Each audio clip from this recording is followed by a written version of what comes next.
প্লাস্টিকের রসগোল্লার কন্টেনারে কটা নয়নতারার চারা বসিয়েছি, আর আমি ভেবেই রেখেছিলাম এটাতে একটা সুন্দর কিউট কিছু আঁকবো। আমার ব্যালকনির এটা একটা অন্যতম আকর্ষণ হয়ে থাকবে। আঁকতে আঁকতে ভাবলাম একটা ছোট্ট কিউট প্যাঁচাই আঁকা যাক। বিভিন্ন কালার ইউজ করেছি এটার মধ্যে আমি, আর সবকটাই কিন্তু অ্যাক্রিলিক কালার। এটা একদম শুকিয়ে যাওয়ার পর ভার্নিশ দিয়ে কোট করতে হবে, নয়তো যেহেতু ব্যালকনিতে থাকবে রোদ ঝড় বৃষ্টি সব কিছু পড়বে, তাই রং উঠে যাওয়ার ভয় থাকবে। আমি তোমাদের ভার্নিশ ইউজ করার আগে অবধি প্রসেসটা দেখালাম, কারণ রংটা আমি আজকেই করেছি, এটা শুকাতে একটা দিন সময় লাগবে।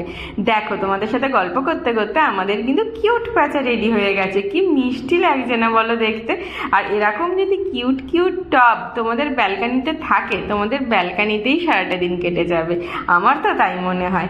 দেখো কত সুন্দর চেঞ্জ হয়ে গেল একটা প্লেন সিম্পল রসগোল্লার হাঁড়ি থেকে একটা ছোট্ট কিউট টব।